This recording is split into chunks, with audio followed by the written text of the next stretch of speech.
Cody Henson for Professor Jones BA18. I am reflecting on Chapter 5 of the textbook, and I did accurately predict how well I knew the material this week. With the knowledge survey, I pretty much could explain each of the concepts to somebody. There were a few that I just had read about but wasn't completely sure I could explain it, but most of them I could.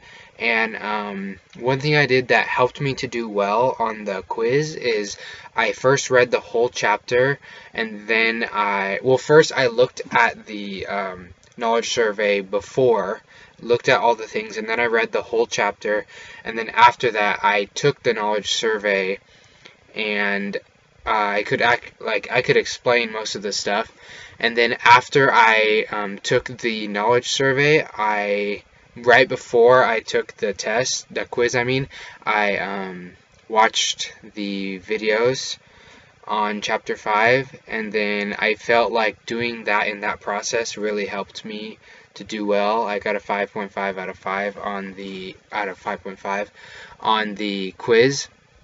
And then one thing that was there was nothing really confusing this week for me. I read pretty well and understood the whole chapter pretty well, but there was a question that was like, can you name like 4 examples of administrative agencies, and that I don't remember reading about, like examples of them.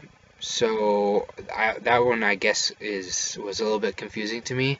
And then one thing that I reviewed this week and I can thoroughly explain is eminent domain, because I just know a little bit already going into the chapter about eminent domain because of the high-speed rail coming through California. But after reading the chapter, I can explain eminent domain is basically the government can take your land if they're going to use it for public use, and they have to compensate or pay you for the land, and they have to meet both of those like requirements, or else they can't take your land. So I felt this week was this chapter was really extensive, but I understood and I did well. So